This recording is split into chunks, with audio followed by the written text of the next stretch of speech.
Well, this is the Sleep in Heavenly Peace bed build, and you can see that they've got some banners on the road to help notify people that something is going on here. So why don't we go over there and let's do a walkthrough of how this is all done.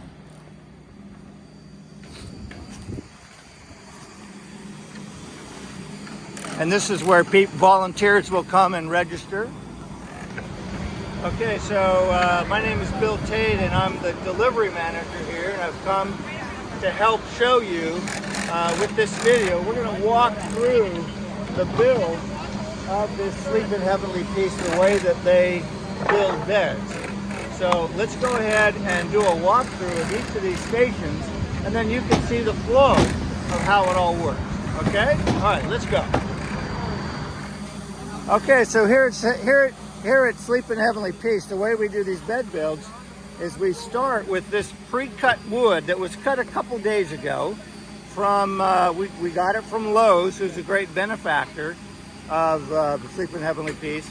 And this lovely woman here is one of our sanders, and so she comes here to pick up a batch of wood, and then over the next several minutes or even longer, she will work on sanding this wood so that there are no slivers in the wood that will harm the children. And you can see that as we look around, we've got about 10 or 12 stations that sand this wood. And all of the process of our bed build starts with sanding. And you can see over there, we've got a big generator that powers all of these sanders, so we can do this wherever we need to. Here, these people are sanding larger pieces of wood that are the side rails of the bed. This will hold the weight of the children and the mattress and everything else. Down here, we have a drilling station where they are adding these strips of wood here so that the slats will hold the mattress. And it looks like they're doing an outstanding job. So after the sanding is done, the sanders will bring this wood back and put it here, and that makes this wood ready for the steps that follow. Is the punching. Now what happens here? So we put the 2x6s right here, and then we hammer each side right here. And then we put the smallest ones, we put them right here, the 1x4s, and then we just hammer it like that, and then they get strips right there. All right, so here we are at a punch station. Now tell me, what are you doing here? So basically we just put the wood on the template, and then, so there's like little spikes right here. So then we hammer it down, so then it gets transported right there so they can start drilling it. All right, show me how that's done. So we just bang that, and then as you can see, there's little So all you need is the little holes there, huh? Yeah. That's so they know where to drill? Yep. All right, now what is the job of this station? This station drills the holes that he just cut. Okay. So we have to do 2 here, 1 here, and 2 here. All right. And then we hand it and put it on the stack and the big drill press. Then it goes to the big drill press. Okay, great. All right, perfect. Now these are the drill presses. What are we doing at the drill press? We're drilling holes in wood. Well, how do you know where to drill the hole? We got this nifty little sheet here. It tells us the red holes. Nothing goes into 2x4s, but we go into 1x4 and 2x6. Okay, perfect. And so you're drilling this to get it ready for headboard assembly, yeah? Yeah, and this is the bottom, whatever that means. Okay, this is the bottom.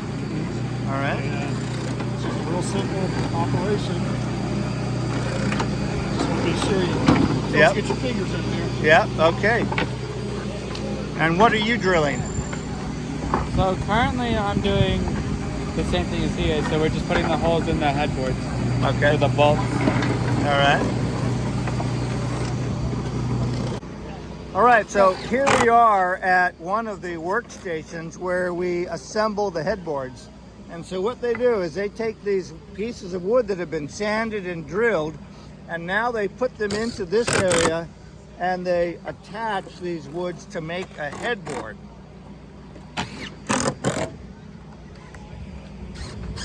And these are one of the primary pieces that we use when we assemble the bed in the child's bedroom. So what's the most important part about this station here? Just making sure everything's securely attached, lined up, so it's in good shape and sturdy and lasts a long time for the kid. That's the overall goal. We want to produce a good quality product. Great. Okay. Well, there's about 3 or 4 stations that assemble these headboards. And so this entire process is done in an assembly line fashion. And then after the drilling, it comes to this station. Now, maybe you can tell me what's going on at this station. Here we're just counting. So after it gets counted here, so we make sure we have which tops and bottoms we need. Then they go over to the assembly. Okay. So why are we counting? So we know how many beds we're making. And how many beds are we making today? Today, I think that we are making. Well, what I've heard is 45 beds. I was gonna say 45. 45 beds. Yep. Okay. And those 45 beds are going to be going into children's homes next weekend. So that'll be. I mean, it's such a short time. No, usually it's next day or same day. Most of the time, it's the next day, but on this particular one, right? Yeah. All right, here we have some headboards that have already been assembled, but we have you guys doing what? So we're drilling a counter bore so that bolt heads can sink in. Ah, okay, you're doing the countersinking? We're doing the counter sinking. Okay. Same thing on this side. All right, perfect. All right, thank you. Okay.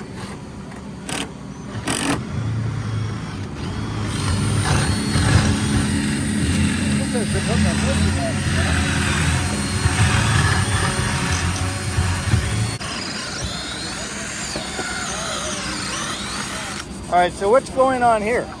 I'm drilling for, these are where the pegs go when we stack beds or bunk beds. Okay, so this allows these to be used as bunk beds. Yes. Okay, what's your name? Jerry? Jerry. Okay, Jerry, what are you doing? Explain this to me. Oh, I'm painting the Sleeping Heavily Peace emblem on the bed. Okay, show me how that's done. Okay. So we have a template. And we slide it in here, get it up against the bottom, then we just spray it.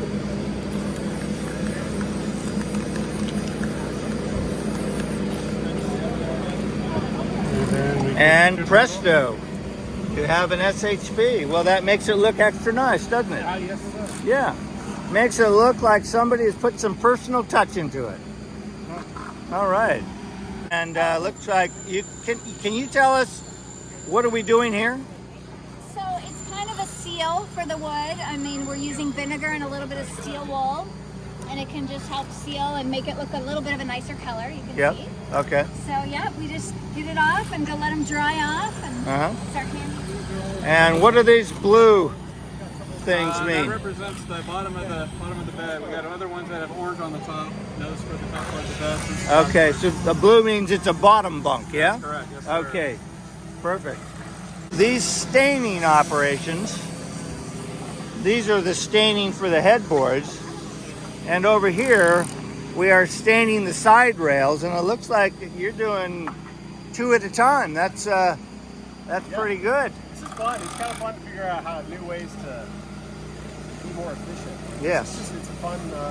Yes.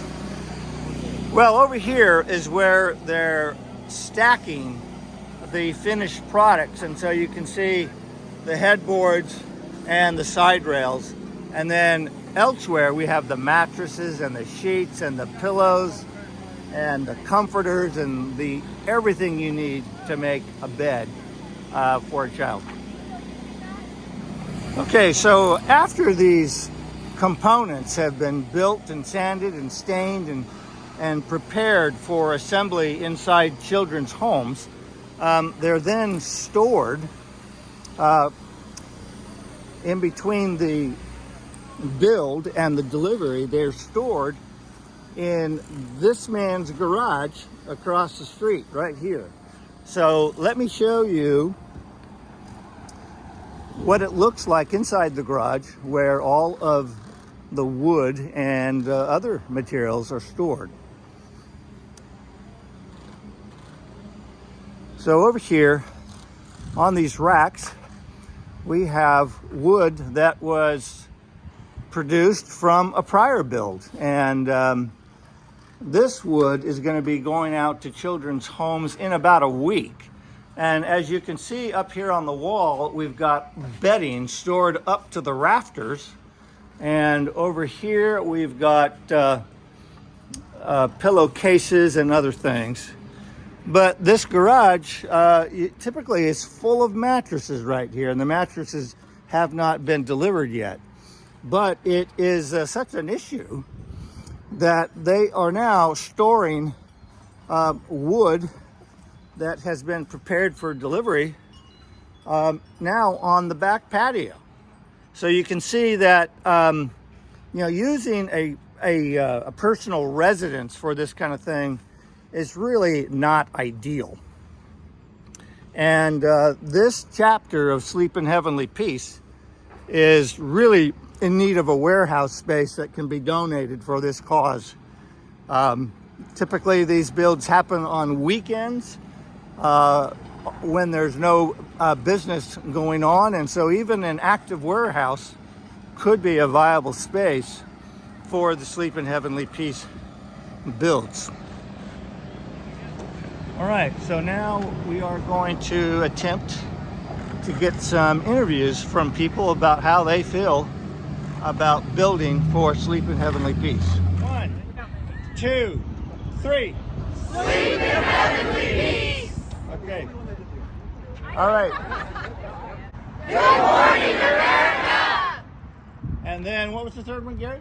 Hello, America. All right, perfect.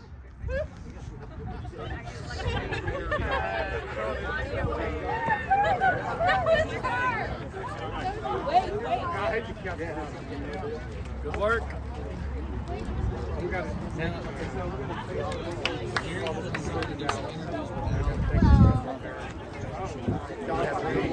For the house. Yeah, but the problem is we didn't. So, if you're sick as you or anybody else, to come shuttle them to you, then we can be without the generator. Or we can do